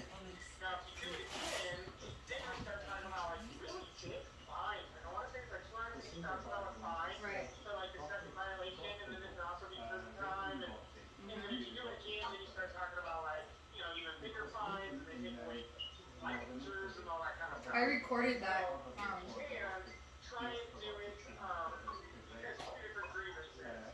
Right. And then secondly, although I am telling you to go ahead and do this, I also kind of want to caution you. For a couple of reasons. Firstly, these people have your kids, right? If you file a grievance, they will not. They'll retaliate. Yeah. But they can effectively retaliate by saying, yeah, you're just, you know, you're not really working on your treatment Well, they're plan. already Or retaliating. even if you are working on your treatment plan, they'll say, oh, you're just checking off boxes. We're not seeing any behavior change. Right. So there's 900 said last time. million different ways that they can prevent you from getting your kids back. Mhm. So this might not be a fight that you want to fight while they have custody of your kids. Secondly, DHS, and I don't know about CJC, but Mason County Department of Human Services Child Welfare Division, they have what's called qualified Immunity? And so qualified immunity basically means that they cannot be held responsible for anything that they do unless you're able to demonstrate that they intended to do that. So, for example, Robin Weisgerber in that meeting just said, oh, hey, you know, like, we sent this authorization through, and I don't know why we did it in a court of law, or when she goes to the DOJ, if the DOJ looks into it, all she has to do is say, hey, I didn't mean to. Right? So if she has no intent, she can't be held culpable. And, you know, and we're talking about HIPAA violations here. They have literally had children in their care that have died as a result of DHS's neglect. And the one instance that I know of where a child died, the caseworker who was essentially responsible for the child fatality. Yeah, she got a promotion. You know, wasn't like fired. She didn't get sued. There weren't criminal charges pressed against her. And in fact, she's now a supervisor over there at DHS. So she was promoted. So, you know, first thing first is, you know, do you really want to pick a fight with an agency that has power over you and has your kids? They're not going to give you my kids back anyway, Joe. You know this. I'll support you. And then secondly, I just kind of want to set the expectations that even if you do pick this fight and you win, nothing's probably going to happen. Right, but it's just one person. But what it will do is empower other people to say, "Hey, they're violating my rights too. They're violating." Eventually, with the more people who have legitimate, you know, concerns about the way that they're being treated and their information that's being shared without their permission, like, you know, the ball has to get started rolling sometime. Yeah, and that's fine. And if you want to do that, I support you. But you might be doing this at the risk of getting your children back. That's a big They're not going to give me my kids back anyway. Don't you know that? I'm sorry, I can't hear you. I said, don't you know that they're not going to give you my kids back? I'm sorry, you said something about... Joni. Sorry, I got water running there. Is that better? Sorry. Yeah. I said, you know that they're not going to give me my kids back willingly. Well, yeah, probably not willingly, but that's okay. I mean, if you do your treatment plan, they won't have a choice, right? So eventually, it'll get litigated, and the judge will determine that you're fit. And with a fitness ruling, they can't not give the kids back. Right. So, I mean, they can make the argument it's in the best interest of the kids to stay where they're at. That being with extended family or whatever. But essentially, if you are ruled to be fit, then you are the one who determines what's for the best interests of the kids, not the HS. Is he aware of the incident at school the other day? Oh, the few weeks ago? Vicky? Yes. Yeah. Violation of the protection order? Yeah. Isn't that sucks? Like, I don't understand that. I know, and They're sitting Austin's here been posting. begging her Did I send to you? come over there, making her feel like shit for not showing up for her kid. And then she shows up for him, and then, Yeah, I tell Stephanie immediately, and Stephanie calls the police. Tell She me doesn't that even wasn't respond like to a me. setup. Everybody said that's a setup. So I don't know if it was necessarily a setup, but I think one thing is Miss Murillo 100% did not need to call law enforcement and say, hey, she violated her protection order. Right. That was unnecessary. If she's going to do that much, for that situation, then she needs to call the police, because Austin is posting pictures. Did I send you all the pictures, Joe? I know I sent them to You sent me Joni. one picture. And Oh, what just is one? the date of that picture? And October is she allowed 2nd. to, be with his kids? As a single provide by mom or whatever? Right. That was October 2nd. I can't hear you again if you're talking. Yeah, it's October 2nd. Joni, mute yourself real quick so I can hear your baby in the background. Do what? I can't hear you either, dude. Put your phone up to your face. Okay, hold on. Let me turn my speaker off. Hold on. Is that better? My bad. Okay, so yeah, no, Joe, that's just one of the many. He's posting on his Facebook all kinds of pictures of the kids that he's taking at his mom's house. Yeah, of course he has it behind.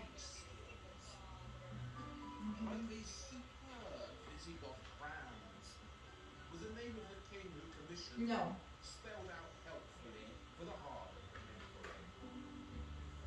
Aren't they magnificent? Because Artemis wasn't born last year. Look the wailing on your head. They're what's called votive crowns. Yeah, he didn't meet Artemis until a month ago. I was still pregnant when he went to jail, and he's been incarcerated ever since. Hell no, I already know that she's gonna be on his dick. Why would I bring it up to her? She has no idea that I know. Like the Ostrogoths, Miss Broom, yes. Visigoths were originally Aryans. But here in Spain, they were surrounded This, yes.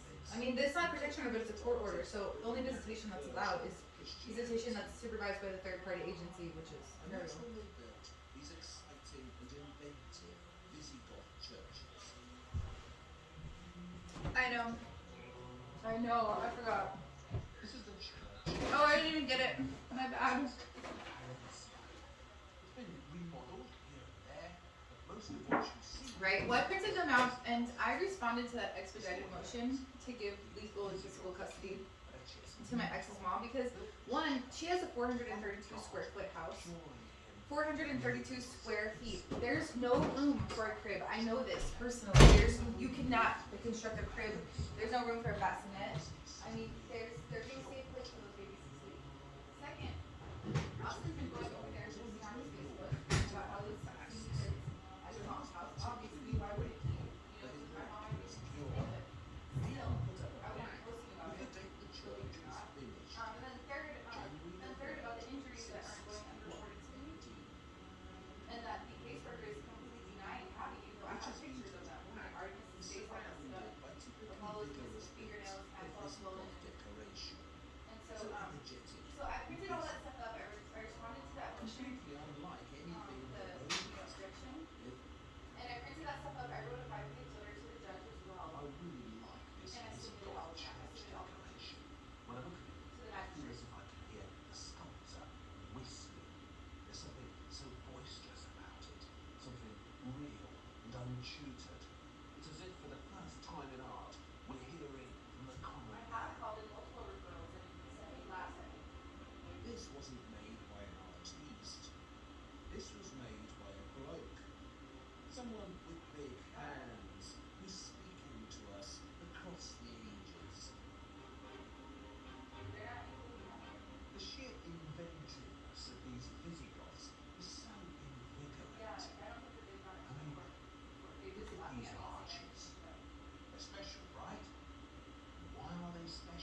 you. Remember Sandra Tarly and Ravenna? They already affirmed me. My children have pussy. Santa Like, Constanza, how else? Rome. They can't have no children. Don't say that, dude. Moses Right. and Adonai I'm, Right, he's still finding the over building there. of the rock, was deliberately taking on the architecture of Right. Christians. They'll This like the literally plan, chop it. the shape, the For $6. proportions, none of it an accident. It's disgusting.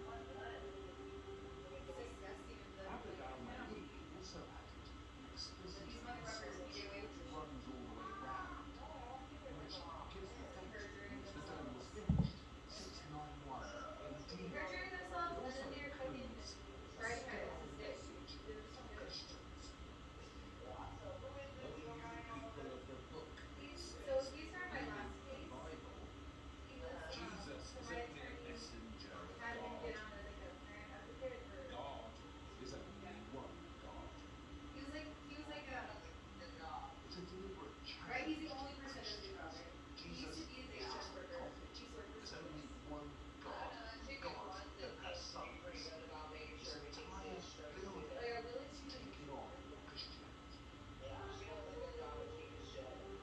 Right, and yes, and she was the facilitator for the last DHS case, so she's seen me get fucking railroaded. God glows. She has seen me get There's a bullied. path She has seen me get she's seen these me get beautiful trash human talked crowds so fucking bad that like and all the pieces of the mosaic. everybody called me afterwards and they were like, Vicky, are you okay? Remember I was talking about how Tammy Talent bullied me the last GAL?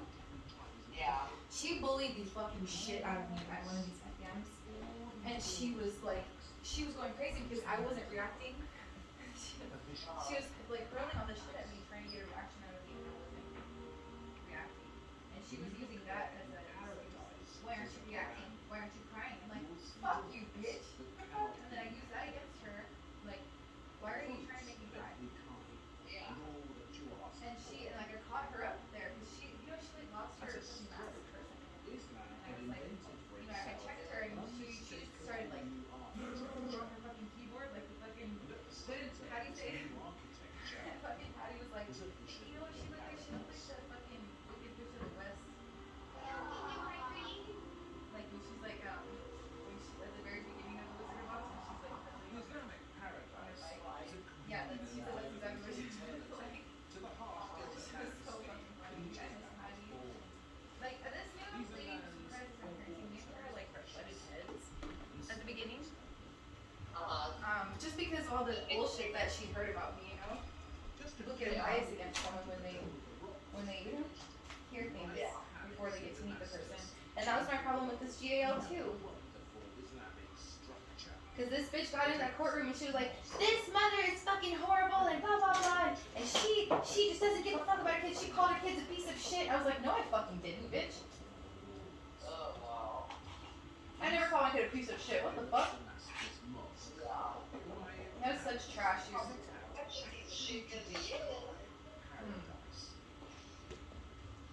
Right, and like yeah, she was all, and then she was writing Austin's dick because they were all writing Austin's dick. Yeah. It's one of Islam's most dramatic Yeah. artistic moments. I don't know, I don't get that part either. Like, I guess because we have that one contact and, you know, one thing to the others, I don't fucking know. And this is the water, the cool, endless water. Just shit though. Yeah, no, it's because that Elizabeth Shaver bitch, that fucking county attorney that shouldn't even be on my case because that conflict of interest. Right. Ooh, I fucking wrote a 5-page letter to the judge. Yeah. 5 pages, dude. I hope that she doesn't hate me because I wrote her such a long ass letter because she's new. She used to be like a criminal judge, but now she just does, she's just a magistrate. And so I heard that she used to be a county attorney before she was a judge. Who is it? Catherine Barnes. Oh, dude, she's awesome. Really? I fucking love her. Oh my god. She's the one that did my divorce. She's the one that did my shit against Greg. Like, she is Really? amazing for And me. she doesn't like BB then? She does not. Thank God. And she right through a motherfucker too. So Oh, thank no matter God. what grade. Dude, fuck Yeah. I wrote her a She 5-page is letter. amazing for you. I love Magistrate Barnes. Thank Like, God. she went above and beyond for me when it came down because with kids with the permanent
She don't like that shit or what? No, she was dope, dude. But she don't like when people represent themselves? No, he literally made himself look like Oh, okay. He's just a piece of shit. It was like he literally stayed up for 3 days watching every episode of Law and Order and trying to he come in that courtroom stinking so bad, dude. He had to bathe in cologne. You could smell him from the door, through security, up in the elevator. We got out on the 3rd floor where her courtroom is, and I was talking mad shit coming out of the elevator. I was like, Jesus Christ, we can bathe in fucking cologne. Stay up drinking all night, and then right as I said that, we come up to where the benches are outside the courtroom. He's sitting there, and I just looked at him in disgust and shook my head. My nigga, you're funny as fuck, dude. I can see you doing that. Witnesses, like, he's just a fucking idiot. Yeah. And I'm pretty sure that's why he didn't show up for the divorce. Oh, he didn't show up for the divorce at all? But no, she was awesome. I hope that she does the same for you that she did for me. You should just show up, like, you should show up at my next hearing with her, because, okay, so the CPS and the county attorney filed to make my ex's mom the fucking custody holder. And then I got the documents, and luckily, because my attorneys were not giving me any of the documents, dude, there's a fucking stack, like a fucking Harry Potter book thick of fucking documents that have been filed in my case, and I haven't gotten a single one from my attorneys. So I went and I paid $20 and I got all of the records, and yeah, there had just been a thing filed, and then there was an expedited motion, and then they shortened the response time to October 24th. And so I was telling my attorneys, are you gonna file? Are you gonna object to that? Are you gonna? And they're like, nee. They're fucking retarded, dude. And so I was like, okay, fine, I'm gonna object to it my goddamn self. And so I went and I filed that, and then I filed the pictures of Austin posting the pictures of the kids' injuries. I filed my response, and I filed that 5-page letter yesterday. Yesterday was the deadline. And so I don't know if they're gonna have to hold a hearing where they consider my objection. Yeah. But I told my attorney, she was like, well, Vicky, you can't file anything because you have representation. And I was like, you're not doing what I'm asking you to do. She's like, we talked about that the first day of the trial, and I was like, yeah. And did you file any response? No, you fucking didn't, bitch. I keep firing her, and she keeps coming back like a fucking lost puppy because she's like, you can't fire me. Like, yes, I can. I'll represent my fucking self, dude. I'll hire someone else to do limited scope. Like, I will not sit here and let me get railroaded just because you make more money the longer my case stays open. Yeah, no shit. Such bullshit. Nobody wants to bring it. Like, dude, my trial was a fucking dumpster fire. They didn't call any witnesses. Yeah, that blows my mind. Like, how are you supposed to have a trial without witnesses? Right. And then nothing. They didn't attempt to combat like the lies. I have so much proof. But since my attorneys on the criminal side convinced me to plead the fifth about anything that could be related to, anything that could be used against me in my criminal case, they said, oh, that means that we can't let you submit evidence. We can't let you call witnesses. And I asked this third-party attorney, and he was like, that's bullshit. He's like, you can have witnesses. He's like, yeah, you can't testify and you can't submit your own evidence, but you can call witnesses and they can submit their own evidence. Yeah, he told me, like, they fucking lied to me. And he wants me to hire him. I'm thinking about it. I told him I'd hire him like a long time ago, and my mom tried paying him, and it didn't, I don't know, she couldn't figure out the online payment stuff. So, yeah, I guess it's not, but I don't know, I'll figure it out. 'Cause, yeah, my attorney, how are you gonna let me get railroaded like that? Yeah, no shit. You don't do that shit. You wouldn't expect them to be like, oh, okay, like, no. Fuck that. Fuck that shit. You're not. Lady. Pretty lady.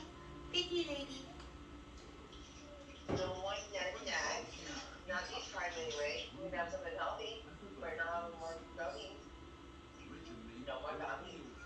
Yeah, that Cassandra Coleman, the fucking GL. Dude, she looks like a fucking fat pig, bro. Cassandra Coleman, the fucking GL. She looks like a goddamn fucking. Dude, she looks like a straight up swine.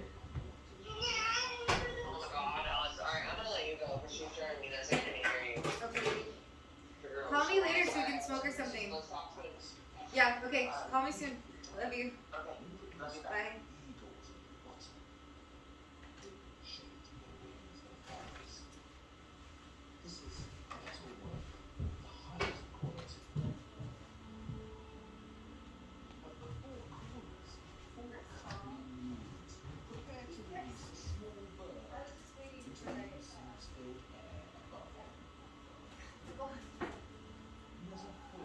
I know.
That's fine. I'll follow. Yes, and I'm going to be following up that with you.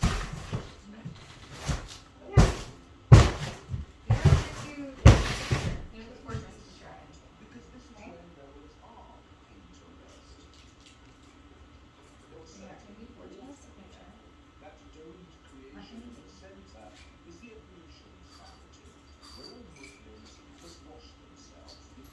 Yes. How?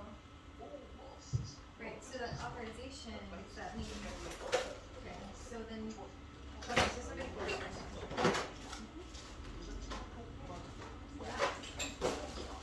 Nobody asked. Nobody.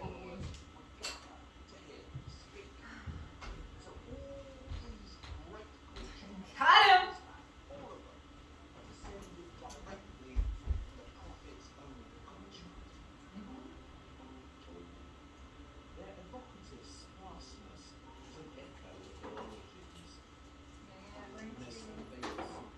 You're gonna sit there and tell me the stupid shit.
say that when Muhammad had gathered so many followers, he could no longer be heard by everyone, he stepped up onto some blocks of wood.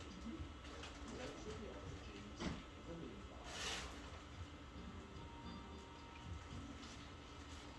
How fascinating that all the great mosques of Islam inherited their wonderful clarity, their simplicity, and their underlying sacred geometry from the humble Hajj of the Prophet. Look at all that wonderful stucco work around the arches, all that repetition and variety. This is art used in a different way, not to illustrate something, but to create a visual rhythm.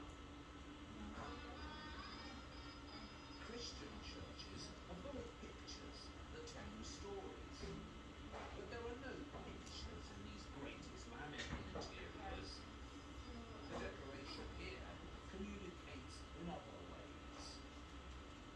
There's a sense of endlessness to it. It develops in all directions.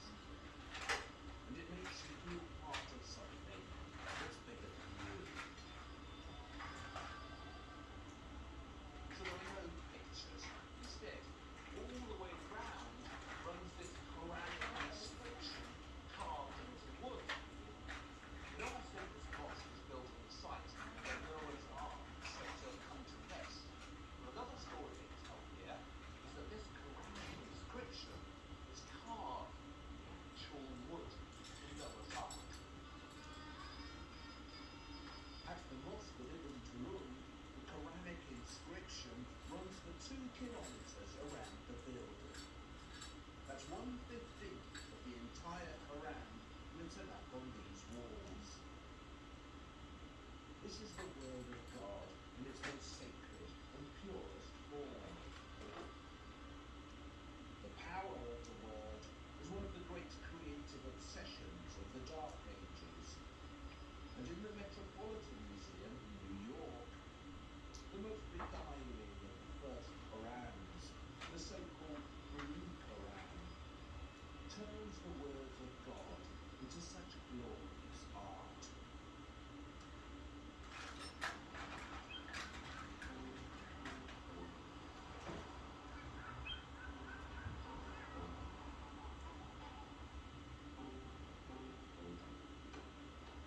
Don't know if you remember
you see the proof for yourselves, because it couldn't be more obvious.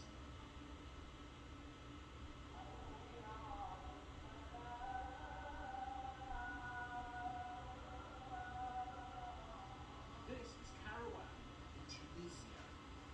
Once this was a city of enormous power, the most important Islamic outpost in North Africa. Now, it's a marvellous place to visit for any true student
This is the minaret of the Great Mosque of Samarra in Iraq.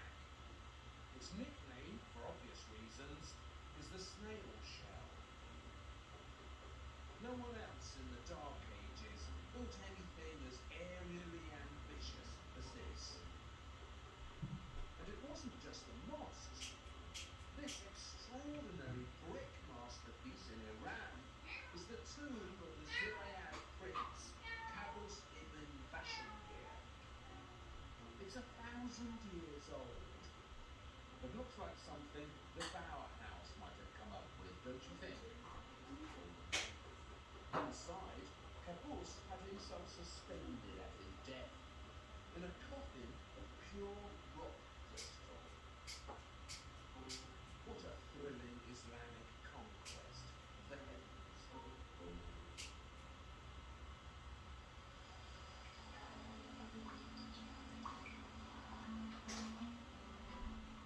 Speaking of rock crystal, it's a very special substance, isn't it?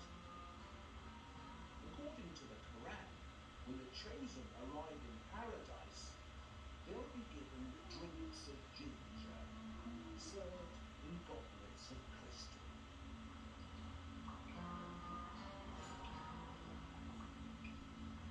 Crystal, or rock crystal to be more specific, is a substance with which Islam seems to have a special affinity.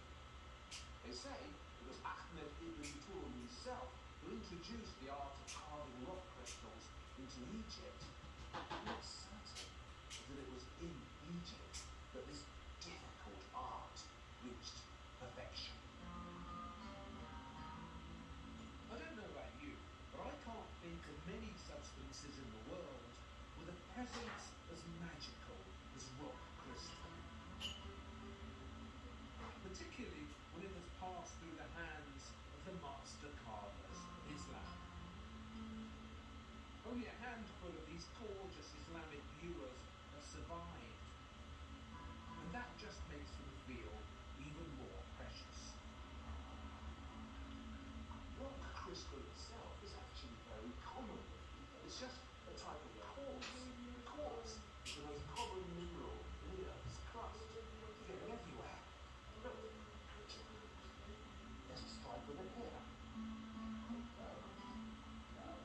What isn't common is pieces of quartz so pure and perfect and transparent that they satisfy the demands of the great crystal carvers of Islam.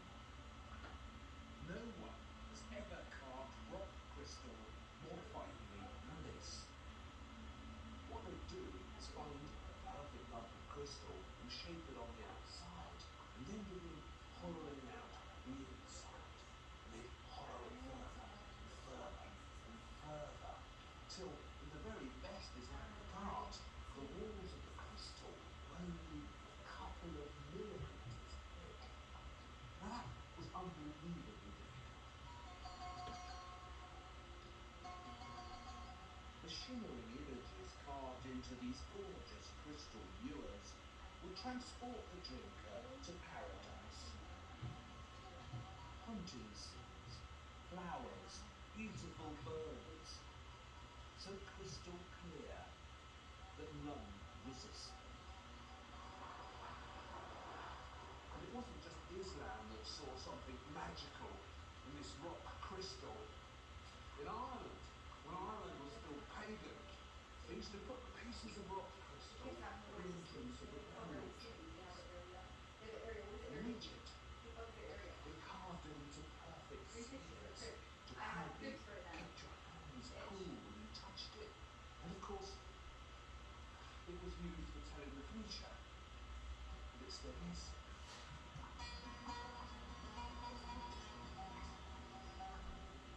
All sorts of Dark Age societies were fascinated by rock crystal. The Roman naturalist Pliny the Elder believed that rock crystal was actually frozen water, trapped for eons under the glaciers. Even the early Christians worshipped it. For them, rock crystal was a natural relationship with divine affection.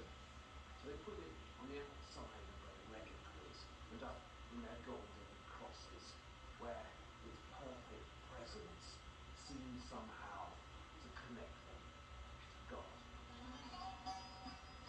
Christian rock crystal has a different feel to it. In Christian hands, the light-filled paradise of Islam seemed to fill up with shadows. With Christian rock crystal, the Dark Ages are what you expect them to be. Mysterious, spooky, and talismanic.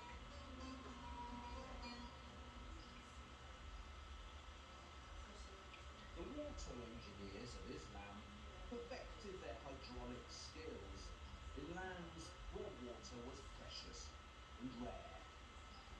So their relationship to it had something of the dream about it. For Islam, water wasn't just a necessity, it was an enticement too. This is Cordoba in Spain.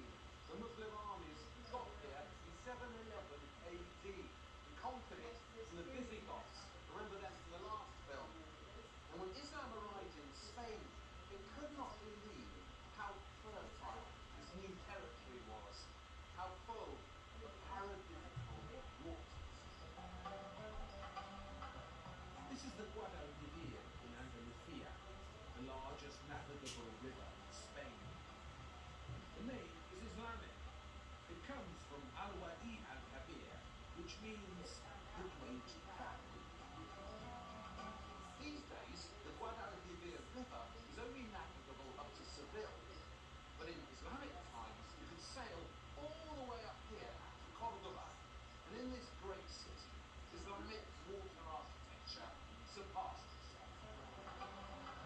All along the Guadalquivir, a cunning system of mills, dams, and water wheels channel the energy of the waters. The water wheels of Cordoba lifted water from the river high up to the bank, where the gardeners of Islam used it to recreate paradise on earth. This isn't actually an Islamic garden. It's an Islamic style garden built by the Christian kings here in Cordoba. Unfortunately, the original Islamic garden has disappeared. But Islam was here for 500 years. So this style of garden making is ingrained in the culture. And what you still get here is a vivid sense of how the Islamic garden felt. Fountains, waterways, flowers. These are the divine atmospheres of those magical paradisical mosaics we saw in the great mosque at Damascus. Except this time, they're real. To enter the mosque at Cordoba, you need to pass through another beautiful evocation of the paradise ahead. An orange grove, so divinely harmonious. This was obviously a very desirable location.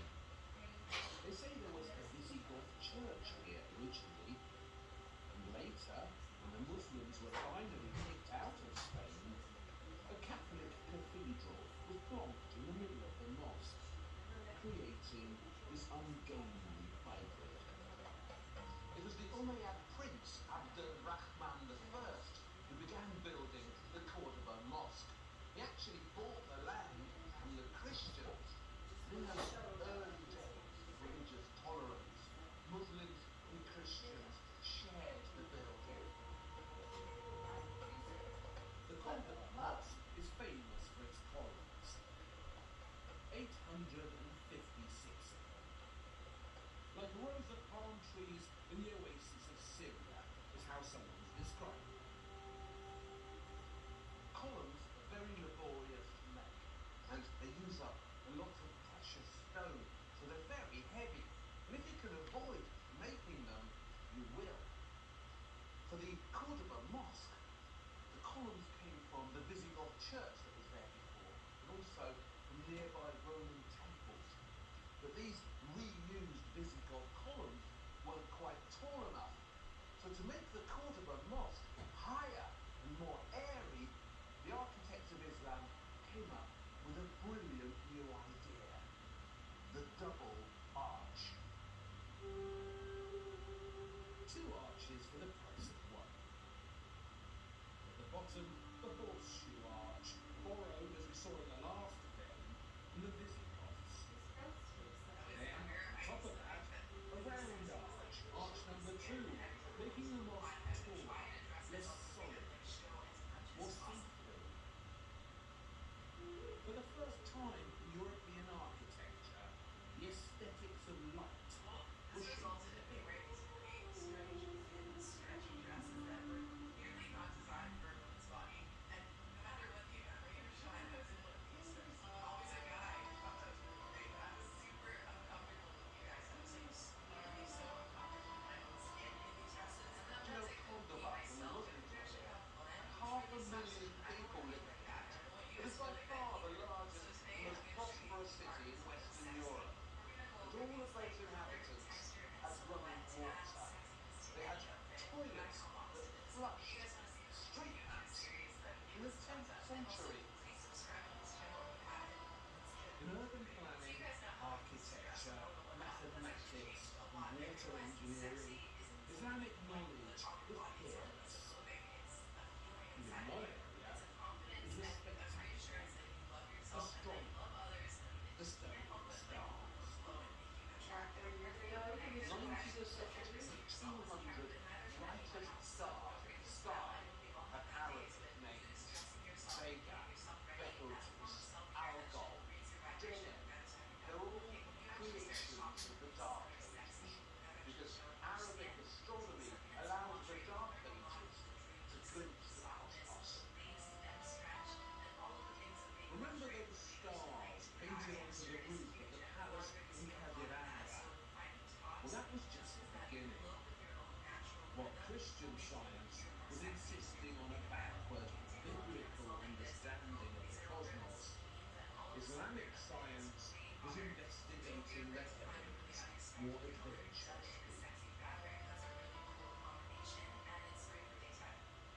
This There is little an baby element of here, lingerie the that you should astrolabe, wear has outside, been called and the that first it's very, meter. very attractive. It was And I love developed this because to it also keeps pinpoint you the warm. direction of You wear a Mecca. stocking with a What gets dress him or into skirt. I frame love 5 silhouettes with times a clothes that day in a really stay specific out. Stay well direction behind at the back, specific which is times. open, and The silhouette. You can make astrolabe it eye would follow work the all line, that which is out really, in really relation to the elongated and stars. beautiful. So this Now was the the texture is first just the compass as beginning of well, dressing yourself and sexy. But the once you first start doing clock. lingerie sets, you'll realize that those delicate intricacies So the really way it add works, the to first the thing we simple need to do items is like a decide on the top or star a we want to skirt. use. And once And you I'm going add to these choose pieces to your Vega. outfit, you'll find it feminine So a lot sexier. I But find whether it's Vega the in mom this or the style. practical And minds, with these use a sights smart here, approach to the I wardrobe. line it up These and are I the can versatile see Vega lingerie items. in the Sometimes middle, you can take something that would be otherwise really exactly basic and there. color white. This is a And that basic gives me white a shirt. reading It's here really simple, in but degrees, adding an degrees from element the to the horizontal. beauty So I department can see that that is really Vega sexually charged, then right it now just is gives that level of 35 depth degrees. that I believe is infinitely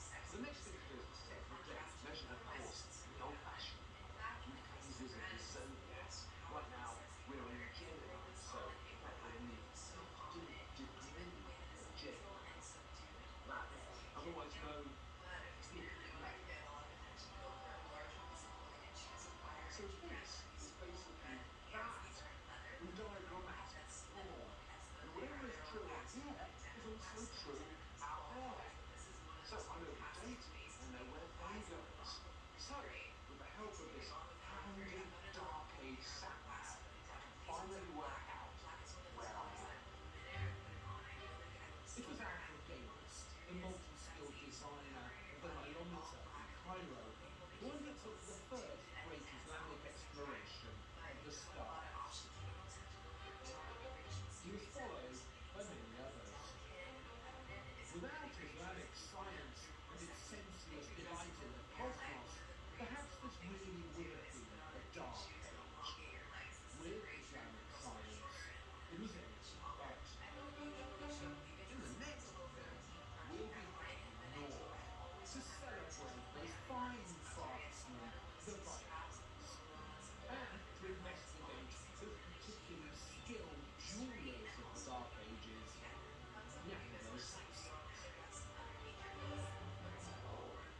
story of art if they'd stayed in the South. To be properly influential, they needed also to venture north. This is Lindisfarne, high up on the north coast of Britain. Holy Island, they call it. And this monastery you see there was founded early in the 7th century by an Irish monk called Aidan.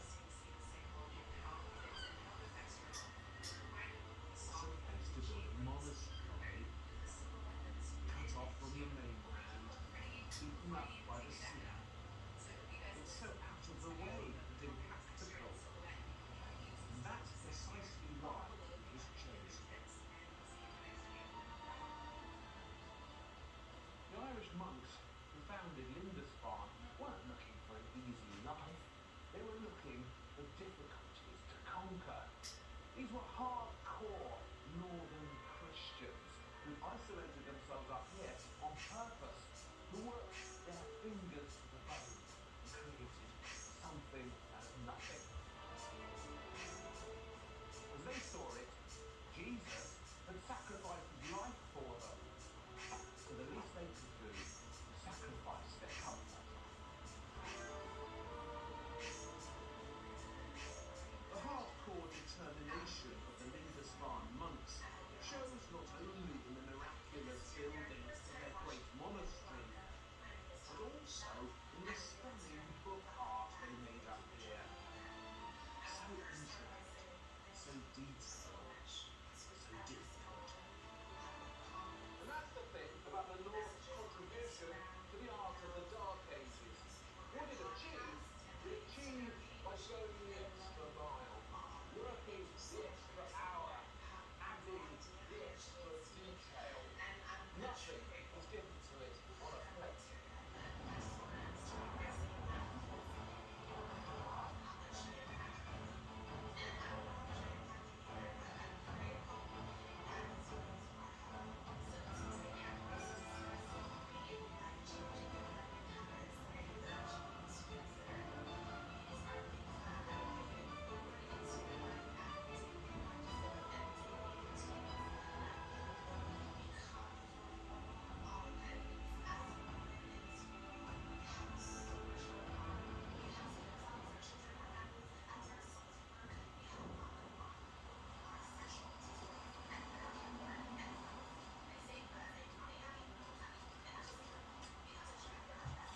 In this film, we're going to be looking at the Carolingians, Dark Age expansionists from France, whose huge empire gobbled up most of modern Europe. It made art with exquisite finesse and richness. Also, the Vikings, who despite their terrible reputation for raping and pillaging, were actually exceptionally inventive craftsmen. The extreme delicacy of Dark Age Viking art is an unexpected pleasure. And up here, in the north of England, we'll be celebrating a Dark Age nation whose artistic handiwork was admired across the whole of Europe. I'm thinking, of course, of the Anglo-Saxons. So skilled, so hard-working, so ingenious. Speaking of hard work, one of the things we're going to be doing in this film is following the creation of an Anglo-Saxon jewel from start to finish. Later on, I'll introduce you properly to Sean Greenash here. For now, all that really matters is that he's going to be making something exquisite. A silver disc brooch in the Anglo-Saxon manner.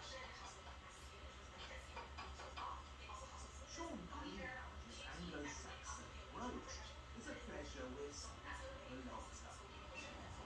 First, we need to confront the North's most notorious barbarians. We've tackled some terrifying warrior nations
relationship.